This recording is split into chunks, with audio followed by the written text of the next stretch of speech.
conectando você ao universo do táxi. Este é o podcast Na Faixa, um podtáxi do Sindicato dos Taxistas Autônomos do município do Rio de Janeiro. Olha, o cenário do transporte urbano tá bem agitado ultimamente. Muito agitado, né? Pois é. Em Genebra, lá na Suíça, o Uber foi, barrado legalmente.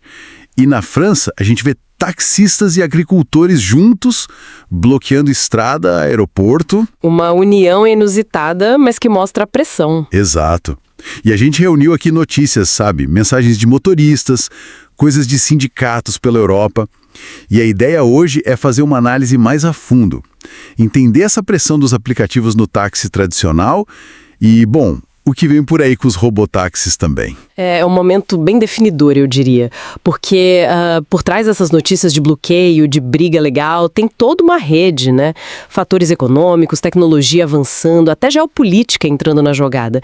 Tudo isso está moldando o futuro do transporte e, claro, da vida de milhares de pessoas que trabalham com isso. Começando pela Europa. Genebra, você mencionou. A Corte Federal Suíça, no dia 1º de maio, agora de 2025, proibiu o Uber BV, que é a parte holandesa da empresa, né? Isso, a entidade que opera lá. E pelo que eu vi nas fontes, foram vários motivos. Tipo, usar motorista de empresa intermediária, o que violaria a lei de serviço deles, operar sem a licença específica do cantão, porque parece que só a Uber da Suíça mesmo, a Uber CH, tem essa permissão. Exatamente. E teve a questão das contribuições sociais também, né? Que não estariam sendo pagas. Ah, sim. Faltou essa.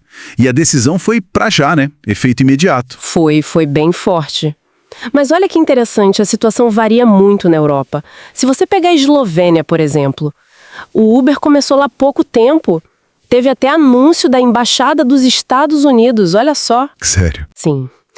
Mas lá os sindicatos foram muito rápidos, sabe? Já informaram os motoristas, se organizaram e a briga agora está em tentar impedir que mudem a lei para permitir preço dinâmico, dumping, essas coisas. E também flexibilizar a licença para motorista. Dumping é aquela prática de jogar o preço lá embaixo para quebrar a concorrência, né? Isso, exatamente. Operar com prejuízo mesmo no começo.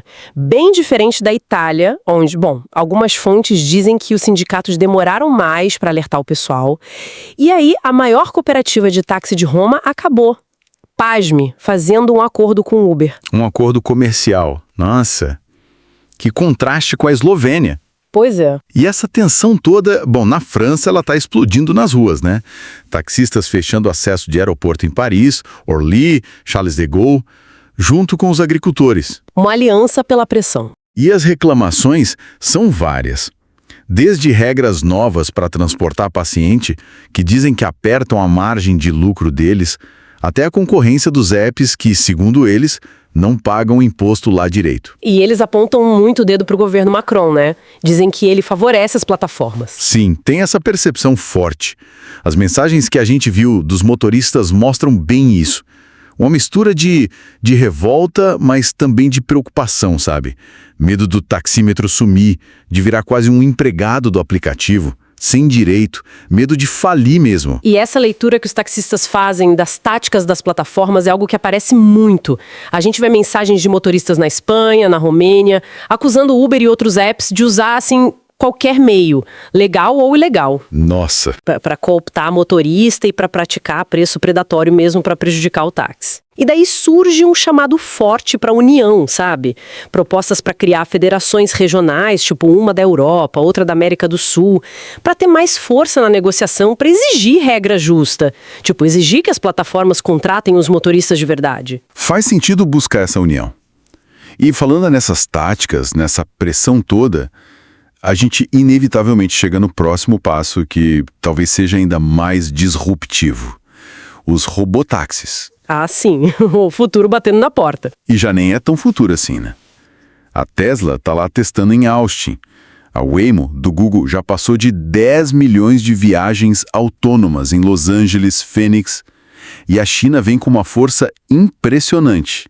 Baidu, Pony AI, WeRide, Didi, a lista é enorme. É uma corrida tecnológica intensa. A promessa é de eficiência, né? Carro rodando quase 24 horas por dia, 22 horas falam. transformar o tempo que a gente passa no trânsito. Mas aí entram as grandes questões, né? Com certeza. A segurança é a primeira. Como vai ser isso? Qual a taxa de acidente fatal? A confiança do público vai depender disso. E se a gente conecta isso com um cenário maior, vira uma disputa geopolítica clara, principalmente entre Estados Unidos e China. E a China tá levando a sério. Muito a sério. Tem estratégia nacional, já tem milhares de robotáxis rodando. A meta deles é quase 2 milhões até 2035 e o governo ajuda. Subsídio, lei mais favorável, tipo limitar a responsabilidade da empresa se acontecer um acidente no começo. Uau! E o impacto disso no trabalho? Como fica? Essa é a pergunta de milhões, né? Talvez em países que estão envelhecendo, como a própria China, Japão, a substituição do motorista humano seja mais gradual. Mas e aqui na América Latina, que tem muito jovem precisando trabalhar? Os robotáxis podem sim eliminar postos de trabalho muito rápido. Mas não surgem novos empregos? Sei lá, supervisão, manutenção? Surgem sim, supervisão remota, manutenção. Mas qual o risco? De serem empregos mal pagos, precarizados, talvez até terceirizados para call center em outro país, quem sabe? E tem outra coisa. A concentração de mercado. O poder fica na mão de poucos. Montadoras tipo a Tesla, os apps como Uber e Didi e as gigantes de tecnologia como Google e Baidu. E a América Latina nisso tudo? Onde a gente fica? Pelas fontes, a sensação é que a gente entra meio atrasado, né? Assistindo de camarote. Exato. Quase como espectador. A gente discute pouco sobre soberania tecnológica por aqui. E o risco é real. Uma nova forma de dependência, uma colonização tecnológica. O lucro vai todo para fora e o trabalho aqui fica precarizado. Parece um cenário complexo. Resumindo bem, o setor de táxi está enfrentando assim uma tempestade perfeita. De um lado, a luta agora, no presente, contra a desregulação, contra as práticas das plataformas que a gente viu em Genebra, nos protestos na França. E do outro lado, no horizonte, a ameaça que pode ser existencial dos robotáxis. E isso tudo turbinado por tecnologia e por essa briga entre potências. Fica então uma reflexão final, né? Diante dessa pressão dupla, com esse risco claro de depender da tecnologia de fora, de precarizar o trabalho, principalmente para nós aqui na América Latina, o que mais pode ser feito? Além de protestar, de buscar essa união regional que você mencionou, que outras estratégias mais proativas talvez os setores de transporte, os governos locais poderiam pensar para tentar moldar um pouco o próprio futuro, em vez de só reagir e acabar virando, sei lá, vítima colateral dessa guerra tecnológica toda. Estamos terminando aqui mais um podcast na Faixa, um podtáxi do Sindicato dos Taxistas Autônomos do município do Rio de Janeiro.